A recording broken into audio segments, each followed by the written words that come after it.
Hi,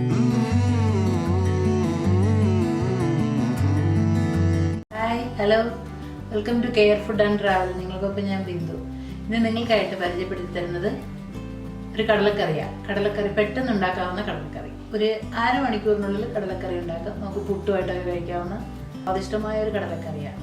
നമ്മുടെ കടലക്കറിക്ക് ആവശ്യമായിട്ടുള്ള സാധനങ്ങൾ: കടല. ഞാൻ ഒരു 300 ഗ്രാം കടല വെള്ളത്തിൽ കുതിർത്ത് വെച്ചിട്ടുണ്ടായിരുന്നു. അതാണ് വെള്ളം കളഞ്ഞ് മുറ്റിയെടുത്ത് വെച്ചേക്കുക. ഒരു 3 സ്പൂൺ മുളക് പൊടി, 2 സവോള ചെറുതായിട്ട് അരിഞ്ഞത്, ഒരു തക്കാളി, ഒരു 3 സ്പൂൺ മല്ലിപ്പൊടി, ഇഞ്ചിയും വെളുത്തുള്ളിയും, അതൊരു മീഡിയം സൈസ് ഇഞ്ചിയും ഒരു 6 അല്ലി വെളുത്തുള്ളിയും കൂടെ നന്നായിട്ട് ഇടിച്ച് ചതച്ച് വെച്ചിട്ടുണ്ട്. അത് 3 പച്ചമുളക്, ഗരം മസാല 1 ടീസ്പൂൺ, ഉപ്പ് പാകത്തിന്, ഉലുവ, വറ്റൽമുളക്, ചെറിയ ഉള്ളി ചെറുതായിട്ട് അരിഞ്ഞു വെച്ചത്, മഞ്ഞൾപ്പൊടി, കടുക്, കറിവേപ്പില, വെള്ളം ആവശ്യത്തിന്, എണ്ണ. കടലക്കറി തയ്യാറാക്കാനായിട്ട് ഞാനൊരു കുക്കർ വെച്ചിട്ടുണ്ട്. നമുക്കിനി അതൊന്ന് സ്റ്റവ് ഓൺ ചെയ്യാം.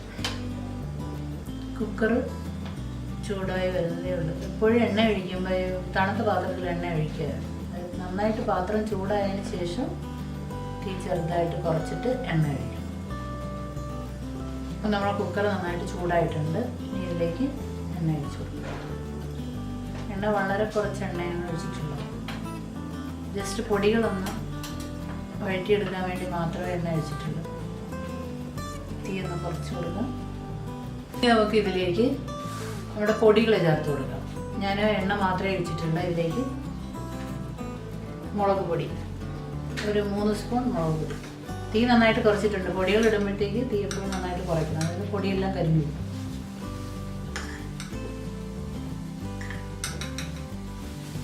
പെട്ടെന്ന് ഉണ്ടാക്കിയെടുക്കാവുന്ന ഒരു കടലക്കറിയാണ്. ഇനി ഇതിലേക്ക് 3 സ്പൂൺ മല്ലിപ്പൊടി, മുളക് പൊടി ഇട്ട അതേ അളവിൽ തന്നെ മല്ലിപ്പൊടി, 1 ടീസ്പൂൺ മഞ്ഞൾപ്പൊടി, 1 ടീസ്പൂൺ ഗരം മസാല. നമ്മുടെ വീട്ടിൽ തയ്യാറാക്കിയ ഗരം മസാല ഇട്ട് നന്നായിട്ടൊന്ന് വഴറ്റിയിട്ട് പൊടിയിട്ട്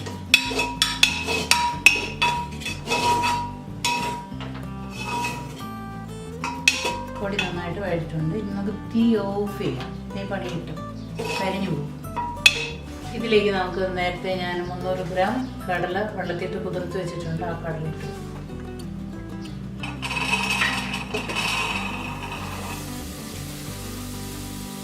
ഇതിൻ്റെ കൂട്ടത്തിൽ തന്നെ 2 ചെറിയ സവോള, 1 തക്കാളി,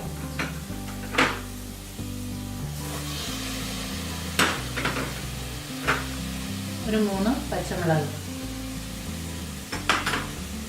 നേരത്തെ ചതച്ച് വെച്ച ഇഞ്ചിയും വെളുത്തുള്ളിയും, കുറച്ച് ഉപ്പ്, കുറച്ച് കറിവേപ്പില. ഇതെല്ലാം ഇട്ടിട്ട് നമുക്കൊന്ന് യോജിപ്പിച്ച് കൊടുക്കാം. ഇത്രയും സാധനങ്ങൾ ഇട്ട കൂട്ടത്തിൽ തന്നെ തേങ്ങ കൊത്തുണ്ടെങ്കിൽ അതും കൂടെ ഇതിലോട്ട് ഇട്ട് തന്നെ വേവിച്ചെടുക്കാം. ഇനി അത് കടല വേവാനുള്ള വെള്ളം ഒഴിച്ചു കൊടുക്കാം. കടല വേവാനുള്ള വെള്ളം ഒഴിച്ചിട്ടുണ്ട്. ഇനി നമുക്ക് കുക്കർ മൂടി വെച്ചിട്ട് ഞാൻ തീ ഓഫ് ചെയ്തിട്ടാണ് നേരത്തെ കടലയൊക്കെ ഇട്ടത്. പൊടികളിട്ട് ജസ്റ്റ് ഒന്ന് വഴറ്റിയതിന് ശേഷം ബാക്കിയുള്ള കടലയും അതിനുള്ള സവോളയും ഇഞ്ചി വെളുത്തുള്ളി എല്ലാം ചേർത്തതിന് ശേഷം കുക്കർ ക്ലോസ് ചെയ്തിട്ട് നമുക്ക് അടുപ്പ് ഓൺ ചെയ്യാം. ഇനി ഒരു ചെറിയ തീയിൽ കടല ഇന്നലെ വെള്ളത്തിയിട്ടിരുന്നത് കൊണ്ട്, രാത്രി വെള്ളത്തിയിട്ടിരുന്ന കടല ആയതുകൊണ്ട് ഒരു 4 വിസിലാകുമ്പോഴത്തേക്കും കടല ചെറിയ തീയിൽ ഒരു 4 വിസിൽ വെച്ചത്. ഇപ്പം ഞാൻ എൻ്റെ കുക്കറിൽ 3 വിസിലായിട്ടുണ്ട്. ഇനി കുക്കർ ഒന്ന് റെസ്റ്റ് ചെയ്യാൻ മാറ്റി വയ്ക്കുക. അതിൻ്റെ എയർ പോയതിന് ശേഷം നമുക്ക് ഇതിന് തുറക്കാൻ പറ്റത്തുള്ളൂ. അപ്പോൾ നമ്മുടെ കടലക്കറി ഒന്ന് താളിച്ചെടുക്കാം. അപ്പോൾ കുക്കർ ആ വെയിറ്റ് വിസിലൊന്ന് എയർ പോയി തീരുമ്പോഴത്തേക്കും നമുക്ക് താളിക്കാനുള്ള എല്ലാം റെഡിയാക്കി എടുക്കാം. പാൻ എടുത്ത് വെച്ചിട്ടുണ്ട്. സ്റ്റവ് അധികം എണ്ണയൊന്നുമില്ല. ഞാൻ ബാക്കിയുള്ള സാധനങ്ങളൊക്കെ വഴറ്റിയിട്ടില്ല. പച്ചയ്ക്കാണ് ഞാൻ കടലയിലോട്ട് ചേർത്തിട്ടുള്ളത്. പിന്നെ ലാസ്റ്റ് നമ്മളൊന്ന് താളിച്ച് ഒഴിക്കണം. അത്ര എണ്ണ ഇതിൽ വരുന്നുള്ളൂ. പുട്ടിൻ്റെ കൂടെ ഈ കറിയുടെ പ്രത്യേകത എന്ന് പറഞ്ഞാൽ നമുക്ക് ചോറിൻ്റെ കൂടെയും കഴിക്കാം. ഈ കറി കടലക്കറി ഇപ്പോൾ ഒന്നുമില്ല, കറിക്കൊന്നുമില്ല, ചോറ് മാത്രമേ ഉള്ളെങ്കിൽ പേടിക്കണ്ട. കടലക്കറി പുട്ടിൻ്റെ കറി ഉണ്ടെങ്കിൽ ഉച്ചയ്ക്ക് ചോറ് കഴിക്കാം. ചോറ്, ചപ്പാത്തി, പുട്ട്, നിങ്ങൾക്ക് ഇഷ്ടമുള്ളത്, ഇടിയപ്പം, അപ്പം, അതിൻ്റെ കൂടെ എല്ലാം കഴിക്കാം. ഇത് നമ്മൾ ഒരു ബീഫ് കറി വയ്ക്കുന്നതിൻ്റെ ആ ഒരു സ്റ്റൈലാണ്. അപ്പോൾ നമുക്ക് ആ ഒരു ബീഫ് കറിയുടെ സ്മെല്ലും കിട്ടും. പക്ഷെ കടലയാണെന്നേ ഉള്ളു.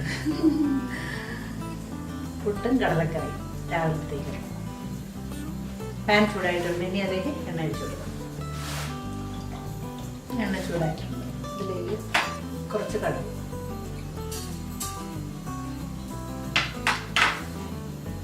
കടുക് പൊട്ടിയതിന് ശേഷം ഉലുവ ഇടാം. കടുക് പൊട്ടി തുടങ്ങിയിട്ടുണ്ട്. ഇതിലേക്ക് ഒരു 1/2 ടീസ്പൂൺ ഉള്ളി. ഇതിലേക്ക് ചെറിയ ഉള്ളി ചെറുതായിട്ട് കടുക് താളിക്കാനായിട്ട് കട്ട് ചെയ്ത് വെച്ചിട്ടുണ്ടായിരുന്നതാണ്. ഒരു 6 എണ്ണം, 6 ചെറിയ പീസ്. ഇതിൻ്റെ കൂട്ടത്തിൽ തന്നെ നമുക്ക് വറ്റൽമുളക് കിട്ടും. 3 വറ്റൽമുളക്, കുറച്ച് കറിവേപ്പില. തീ ഒന്ന് കുറച്ച് കൊടുക്കണേ. ഞാൻ ഇതേ കുക്കർ തുറന്നിട്ടുണ്ട്. അതിൻ്റെ എയറൊക്കെ പോയിട്ടുണ്ട്. അപ്പോൾ നമുക്ക് ഈ താളിച്ച് വെച്ചിരിക്കുന്ന ഈ ചെറിയ ഉള്ളി കടുക് പൊട്ടിച്ച് ഇതിലോട്ട് ഒഴിച്ചു കൊടുക്കും. നമ്മൾ താളിച്ചത് ഈ കടലക്കറിയിലോട്ട് ഒഴിച്ചിട്ടുണ്ട്. അപ്പോൾ നമുക്ക് തോന്നും നമ്മൾ നേരത്തെ വേവാൻ വെള്ളം ഒഴിച്ചിട്ടുണ്ടായിരുന്നു, ചിലപ്പോൾ ഇച്ചിരി ലൂസായിട്ട് തോന്നും. അപ്പോൾ ഒരു കാര്യം ചെയ്യാനുള്ളത്, ലൂസായിട്ട് തോന്നുമ്പോൾ ഇത് കടലെടുത്ത് മിക്സിയിലിട്ട് അരയ്ക്കേണ്ട ആവശ്യമൊന്നുമില്ല.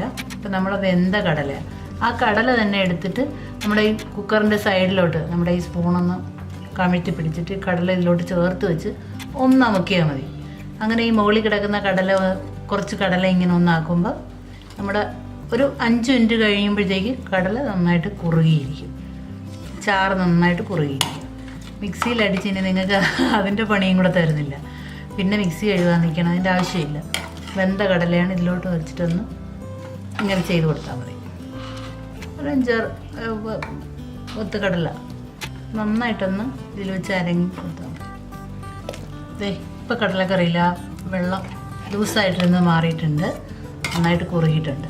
ഇനി ഇത് അടച്ച് വയ്ക്കും. ഒരു 10 മിനിറ്റ് കഴിയുമ്പോൾ ഇതിലും കുറവും. അതായത് നമ്മൾ ഈ കുറച്ച് കടല എടുത്തിട്ട് ഇങ്ങനെ ചെയ്തിട്ടുണ്ടായിരുന്നു. കടലക്കറി റെഡി ആയിട്ടുണ്ട്. പെട്ടെന്ന് ഉണ്ടാക്കിയെടുക്കാവുന്ന കടലക്കറിയാണ്. സവോളയൊന്നും വഴറ്റിയിട്ടില്ല, ജസ്റ്റ് ഇതിലിട്ട് വേവിച്ചിട്ട് അവസാനം കുറച്ച് ചെറിയ ഉള്ളി താളിച്ചിട്ട് അതേ ഉള്ളൂ. ഇത് തന്നെ നമുക്കൊരു പാത്രത്തിലേക്ക് മാറ്റാം. ഞാൻ പെട്ടെന്ന് ഉണ്ടാക്കിയെടുക്കാവുന്ന കടലക്കറി റെഡി ആയിട്ടുണ്ട്. ഇത് നമുക്കിപ്പോൾ പുട്ടിൻ്റെ കൂടെ, ചപ്പാത്തി, ചോറ്, അപ്പം, ഇടിയപ്പം, അതിൻ്റെ കൂടെയൊക്കെ കഴിക്കാം. വളരെ സ്വാദിഷ്ടമാണ്. ഇപ്പം തന്നെ നല്ല സ്മെല്ലടിക്കുന്നുണ്ട്. അതൊരു ബീഫ് കറിയുടെ സ്മെല്ലുണ്ട്. ഇതിലിപ്പോൾ ഒരു കാര്യം എന്ന് പറയുന്നത് തേങ്ങാക്കൊത്ത്, അത് നമ്മുടെ ഇഷ്ടത്തിനനുസരിച്ച് ആഡ് ചെയ്യും. അപ്പോൾ എല്ലാവർക്കും ഇഷ്ടപ്പെട്ടല്ലോ. ലൈക്ക് ചെയ്യുക, സബ്സ്ക്രൈബ് ചെയ്യുക. അടുത്തൊരു റെസിപ്പിയായിട്ട് നമുക്ക് വീണ്ടും കാണാം. ബൈ.